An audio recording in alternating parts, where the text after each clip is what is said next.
Hello, my friends, and welcome to Quartet. So nice to have you with us here today.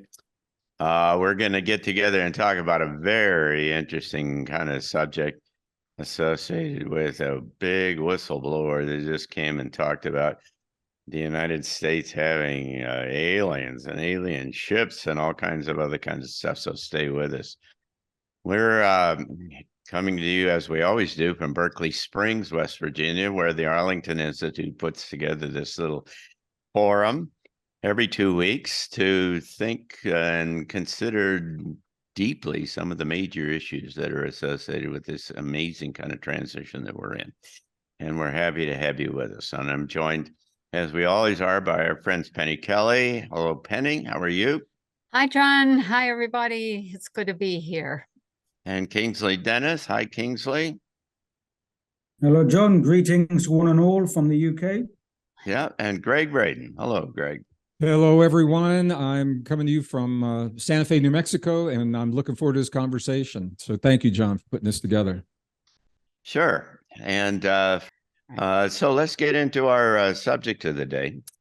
As it turns out, I think in retrospect, you're going to say that we're living in this week has been one of the most, in historical terms, when you look back, is going to be one of the most significant ones in the history of this planet. Because what happened earlier last week and on Monday was a very high level, very accomplished intelligence officer from the National Geospatial Intelligence Agency came forward as a whistleblower and said in very clear terms that the United States for decades now has had in its possession not only ships, but component parts and materials of craft that are not from this planet, from somewhere else, not human made. And in addition, that we have had crashed bodies of the pilots or whatever, the crew members of these ships, and we've been analyzing them. This is of amazing significance because it is the first time that in any kind of an official way, and we can talk about what that means, an official way that the United States of America or any other country, because they all kind of follow the United States in this regard, has acknowledged the actual existence of other terrestrial beings and craft. And it has always been speculation before, but this gentleman, David Grush, has unearthed, because he was had very high security clearances, has unearthed deep black programs that nobody else in the government knew about, and was responsible for exposing them to the Senate Select Committee on Intelligence, which has a subcommittee that is looking specifically at these kinds of issues. And so this is working at a very high level in our government, and the implications of this are just extraordinary. And so our question today is, what in the world does this all mean, and where am I to go from here? And we will not get a chance to really deal with this in depth in one session, and we may come back and do this again. But this is of giant historic implications, and I'm, for one, quite interested in what you all have to say about it. So let's start with Penny. So when you ask the question, what does it mean? The first thing that came to me was it means they've been lying for 80 dang years. I don't see the government as having any intention of doing something good with this. From my point of view, it's like the timing here is just too uncanny in terms of the concerns that many people have that they're going to do some sort of false flag. They're going to start introducing the whole ET UFO thing. They've tried to redefine it to UAP. I'm like, just leave it alone. those are other people from other places, and they're going to try and do. It looks to me like they're moving ahead with their plan to create a false flag operation that they blame on ETs and UFOs. And it's really the capacity that we have developed in secret over the last 80 years. And they're going to try and carry that out. So that's a big thing. Historically, though, the greater population has never really understood consciousness or perception. Only kings and presidents and people who were interested in power really understood that it's all about perception, and that, I think, would change in a major way.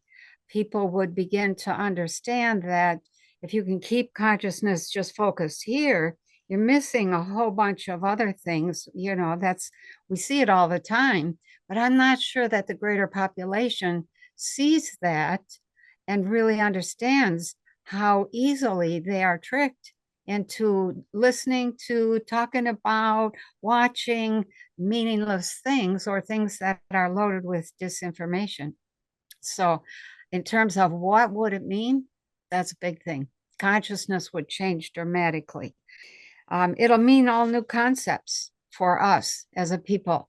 All the paradigms will change. All of the power will shift. All of the understanding of how reality works will change. I think people will begin to understand the functions of shifting consciousness. People think they have one consciousness. No, each frequency allows a different type of consciousness, a different type of perception. And so people would begin to understand that they can get out of their rut by shifting their own consciousness. Some of that done with breath, some of that just done as you learn how to do that. Well, thank you. It begs a number of questions in my mind that we can come back and talk about. But one of them is, if the government was going to come clean, to the extent, whatever that means, come clean about some of this, how would they do it if not the way they're doing it? I mean, there's always the questions about they haven't been telling us the truth in the past, but then they start to try to tell the truth, and everybody says, "But you're still lying," and so I don't know. I'm skeptical. I think what we're witnessing is that we are in a big psyops, a psychological operation. Yeah, and I'm going to explain why. And it's timing. When you get timing and certain synchronicities coming, then there's something, I think, afoot. And not only, only a month ago or so, when we had these unidentified balloons, we had the commander of NORAD coming out with some ridiculous statements saying he doesn't know what these, UAPs are when they have the most sophisticated radar on the planet, and even suggesting it could be, the aliens. So let's look at how these events are coming together in recent times. Only this week, the exact same week, we have this disclosure. We have this big UFO landing in Las Vegas, where this family had these, poor aliens turn up in their backyard, and this has now gone viral. And so, go back a bit further, and we've already mentioned UAP. Why did the powers that be wish to try to change this nomenclature from UFO to UAP, unidentified aerial phenomenon? It's because they want to try and take control of the narrative. If you want to name something and then you are the namer, you've immediately take control of the narrative. So they want to take it away from what's been previous, and it feels like they were setting something up. Now, disclosure, why is it happening now so powerfully? And you mentioned, John, that it's not been on the mainstream news. Well, it has here. When I did a scan for it, what came up first? The Daily Mail. If you know of UK newspapers, the Daily Mail is the most popularist you can get. And they were also running the story about how the Vatican knew about one of the first UFO crashes in 1933, and how it had crashed in Italy, and Mussolini knew about it. And so after the collapse of Mussolini's government, the Vatican passed it on to the USA, who went in there and took the craft and all their beings. And David Grush, I think is, I don't know how you pronounce it, David Grush has actually said that his understanding is that these aliens are malevolent. They have killed and they are not kind, in his own words. So there again, we have, once you have the negative alien threat, something, your radar comes up, because this is the PSYOPs narrative, the alien threat. And then what happens if there is an alien threat? I mean, we know that this was Braun's dying deathbed confession. Werner Braun, who was the head of NASA, who was a German engineer who worked on the V2 rockets, brought over with Operation Paperclip, put in charge of NASA. And on his deathbed, we know he said to Kathleen Roslin that there's going to be certain agendas, such as the breakdown of social narratives, the war against Islam, etc. And the final one would be the alien threat narrative. Of course, it means if they are playing the alien threat narrative, it means that it's their last card. So they've got to get it right, which means they're desperate to play. And if they play it, it's a big one. So I'll come to that in a minute. And also, if there is an alien threat, what would happen to our nations? They would go into a state of emergency. What happens when you have a state of emergency? You press the button for COG, continuity of government. And that means the deep state, who are continuity of government, they are the emergency government, they are legally able to step in power and bypass all the so-called legal democratic governments. So it gives the deep state cabal the perfect excuse they want to step in and take control, which they've been wanting to do for a long time anyway. The implications, it would change everything. The disclosure changes everything, religious and spiritual implications, certainly political, cultural, scientific, social, financial implications. I'm a systems thinker, and this is not happening in a vacuum. When you step back and you look at the big picture, and this is what Kingsley, I think, was alluding to, and Penny, that we are nearing the close of these converging cycles where everything is up for grabs. And climate and conflict and financial cycles and all of those things. And the Great Reset is, they're attempting to implement this Great Reset. The central bank digital currencies, all of these things are going on. And I think they're struggling with the ability to implement these things. All of a sudden, now, rather than soft disclosure, we're getting a full-on disclosure of some kind. And it is being presented as a threat. And I think this is what's really interesting. And I think about this a lot, John. If there are multiple species out there. It's not just one alien, from one planet. And they have multiple agendas. And if we have been contacted, as the evidence suggests, by a species in mechanical craft that are still using mechanical weapons, and that they are willing to trade their technology for human lives, what kind of a species would that be? Is that someone that we want to engage with? And unfortunately, that's what the evidence suggests was happening back in the 30s and 40s. The good ones were leaving us alone, and they're not moving around in mechanical craft the way we would think about them, and they're honoring our sovereignty. So I think we have to be very aware of who it is that we're contacting and how that's presented.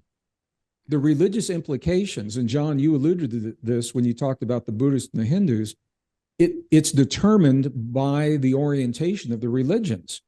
Buddhists and Hindus would have no problem with beings. They've already got, the Hindu tradition's got 25,000 deities anyway. They just add a couple more and say, hey, it's all part of the mix.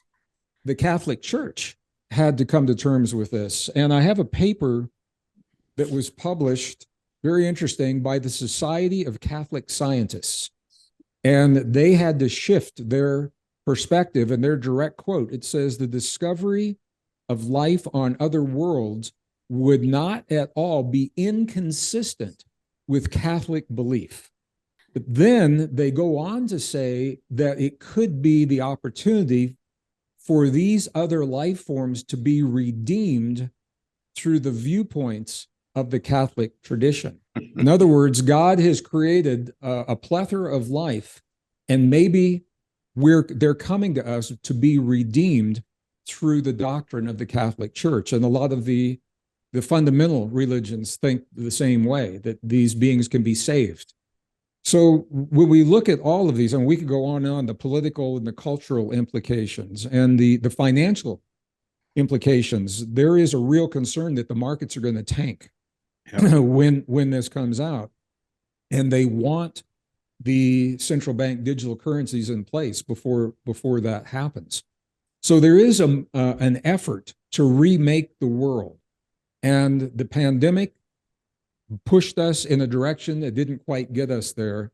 The war in Ukraine is pushing us. It's not quite getting us there. There's something else that's needed. And I'm of the opinion with Penny and certainly with Kingsley that the way this is being presented, I think I wouldn't be surprised to see a threat posed with the intention of bringing people together to unify against this threat. And the savior will be, all we have to do is agree to certain policies to protect us. And by accepting those policies, the trade-off is that we will give away a lot of our freedoms. The other thing that keep in mind is that this is coming out of the military and the intelligence community. If you've ever spent any time inside of that organization, you know they're in the threat identification and defense business. When you get to the place where you want to expose this thing through the people who know something about it, their natural inclination is to position this in terms of threat. And certainly the initial guys back in 2017, that's in fact, that was the way they were talking about it. You just got to, again, come back to say, how would they do this if they were going to do this?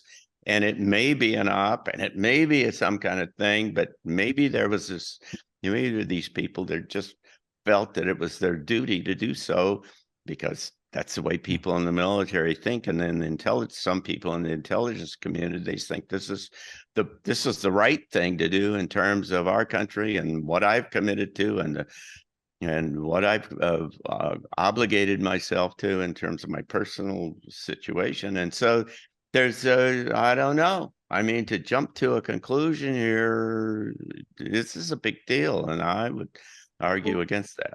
Thank you all, the three of you. I appreciate always these conversations. And thank you all who are our viewers and for coming and being a part of this. We can't do this without you. It doesn't make much sense to talk to ourselves.